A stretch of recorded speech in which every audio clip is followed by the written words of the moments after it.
Hey, it's Rick and welcome back to my channel and another quick DIY tip. If you have these two gang switches on your wall and they're supposed to control your fan, this is for like newer type of fans. This doesn't work because what type of fan we have, if you look up there in the top of that description there, I'll put a link to the fan we have in our new modern farmhouse. The new type of fans actually work by using a remote control. They do need to be energized and do need to be switched on, which is like this. You can see the lights are going off in the room. You have a remote control like this. The old ways that fans used to work was you would have a power to the light, and then you would also have power to the fan itself. And then you had a pull chain, or sometimes they had a remote that would work, independently. But nowadays, you just have to have power to the fan, which you can turn the light off and on, and you can turn the fan on and bring the speed up to like 6. This basically now becomes a dummy switch. It doesn't do anything. It drives me and my wife nuts every time we're going in here feeling around for switches. You forget which one it is and you're fumbling around. So what I'm basically going to do, and let me show you the fan real quick here. There's the fan there, and if I control it right here with the remote, I can turn it off and on. You just heard the click and then there it goes, as long as that switch on the wall is up. And click it again, it's off. There, the light. So a lot of times you don't want to fool with the remote. You want to be able to just leave it on whatever setting it was, and when you click that switch on the wall, that's going to energize the fan and the light. Okay, so back to this again. What they make is basically a dummy plate that's going to go in place of this switch here, and then it's just going to be flat in a flat surface with a little square. So you won't have that fumbling around for switches. You'll know this is the one I'm going to use. Over time, if it doesn't bother you, you'll learn the switches. But when you have a new house and you got switches all over the place and you got 6 fans throughout your house, sometimes these are actually backwards. This one might be the hot one, and this one over here could be the one that doesn't work. So what they have is Leviton makes this dummy plate. You can see that right there. And that's going to screw in there in place of that switch when we remove that switch out of there. And there's multiple mounting ways you can do this. This one actually, I did one just to check it out.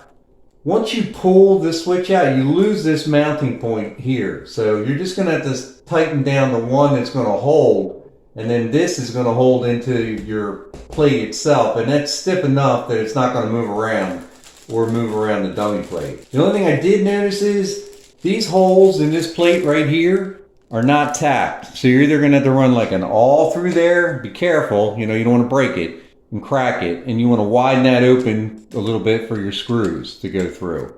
Or you could, if you're really ambitious, get out your drill and run, like a 1/8 bit through there and open it up a little bit. But then you really run the risk of cracking this hole here, and then it may not be useful, or you're gonna have to try to patch it or tape it or do something. Even though it's behind here, you won't see it, it'll just bug you that you cracked it. These run about, I think, $5 or $6 a piece, which actually is kind of pricey if you think about it, but you know how things are these days in trying to find stock. You're gonna get this at your big box store, or even Amazon, I think, has a link to this. And if I do showcase anything, I will put links down at the bottom of my page there on YouTube. You can click on there. Whatever kind of little residual it does generate, it does help the channel and allows me to maybe purchase more items and upgrade the channel. So I want to thank you for that. So we'll go ahead and we'll pop this open and get a better look at it. It comes with 2 screws right there, and it's just a solid plate. Now you get these in different colors. You can get them in black and brown or whatever, to match your faceplate here. And I think that's going to look good. Now, first and foremost, you're going to need some tools here. You're going to need, like I said, an awl or a Phillips screwdriver, and then a straight screwdriver. You're going to need some wire nuts like this, and you're going to need some electrical tape to safe this off. First and foremost, I am not an electrician, so I don't claim to be an electrician, just a little DIY guy around the house. And that's my disclaimer. If you do this, do it at your own risk or consult an electrician. I do have some items like a electrical tester to make sure that I know these wires are turned off. When I go to my breaker box, make sure you go to your breaker box, because this isn't going to be any good to you. Once you pull this plate, you're going to have live wires here. unless you're really good and you know what wires you have, you won't hurt yourself. You can just keep them from touching. You should be okay. That's entirely up to you, and I'm not going to advise that. So we know this one right here is the good one, and here's where the blank's going to go. Because what they used to do was these wires would go up to the fan, and we lived down here in South Carolina. They weren't sure what type of fans we were putting in. I guess they were thinking old school. And they ran all the wires, as you'll see in a minute, back to these switches. Which obviously, it's not helping us. Oh, that's nice. It's moving around. So it's good that we pulled that out anyway. So we'll go ahead and take the switch out. So I'm probably blocking you a little bit here, but all we're doing is taking these screws out for the switch, and that's going to remove the switch from the wall. And there we go. We've got 2 wires coming to it. But anyway, here's your 2 wires, and you're going to want to take them off your switch. But like I said, if you have a tester, turn it on. And I have no power now. So we're good to go there. Go ahead and take these wires off here. Now you could go back to the original wire nut and you could pull this little extension wire off there probably that's going to the switch. But we'll never know, down the road somebody wants to change these out or put some other kind of a light up there and they want to have the benefit of having 2 switches going to it for whatever reason. They can just take these wire nuts off here and wire it right up. There we go. Alright, so I'm probably going to get some flack from some electricians on this. Like I said, this is what I'm going to do. They're probably going to say, you know, go back to the wire nut and take these little lead pieces off here. But like I said, I'm leaving it on there, and that's the way I'm going to do it. So I've got these little wire nuts here, and I'm going to go ahead and screw them on the end here of both of these wires so they're safed off. You can cut them off a little tighter if you want to and make it a little shorter. And now I'm going to tear off about 2 inches of electrical tape here.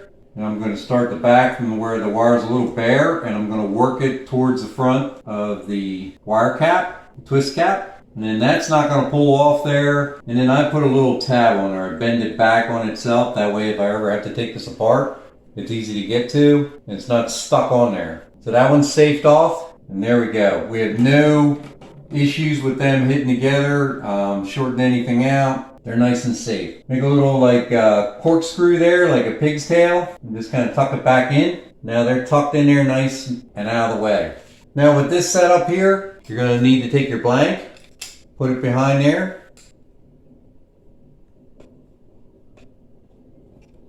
Go ahead and push it in there like that. Take your white screws that you had originally, the short ones. You're going to run them up. Now the trick with these is you just want to flush against the wall. You don't want to over tighten where you crack this plastic faceplate. And I always like to leave my screws up and down. I guess it's the part of me being anal. And those blanks, like I said, they have different mounting points there, just like your outlet. Looks just like it. And depending on your type of socket that you have in there, outlet socket or outlet, or the type of switch you have in there, determines how you're mounting it. Now keep in mind, that hole's a little tight on that thing, so you're going to have to push a little bit to get through that plastic. Once it starts, it'll run right in there. That's going to pull that blank right into your faceplate. Don't over tighten, and we'll put the last one in. There we go. Now no more fumbling. It's nice and tight. Got your switch here, and it looks a lot nicer. And you can use this switch as a replacement switch if these ever go. You're going to have a bunch of them left over. So now you can see the difference. Hey, once again, thanks for watching. I appreciate it. That subscribe button's been running down there in the right-hand corner. Please hit it. It'll subscribe you to our channel. Also, smash that bell icon on YouTube. It'll notify you immediately as soon as we have any videos coming up. And give us a thumbs up and a like. It'll let YouTube know that you do like our videos, and they'll rank us higher in their rankings, and we'll get a little bit more views out of it. Thanks a lot for watching our channel. Please share with your family and friends. Please be healthy and take care.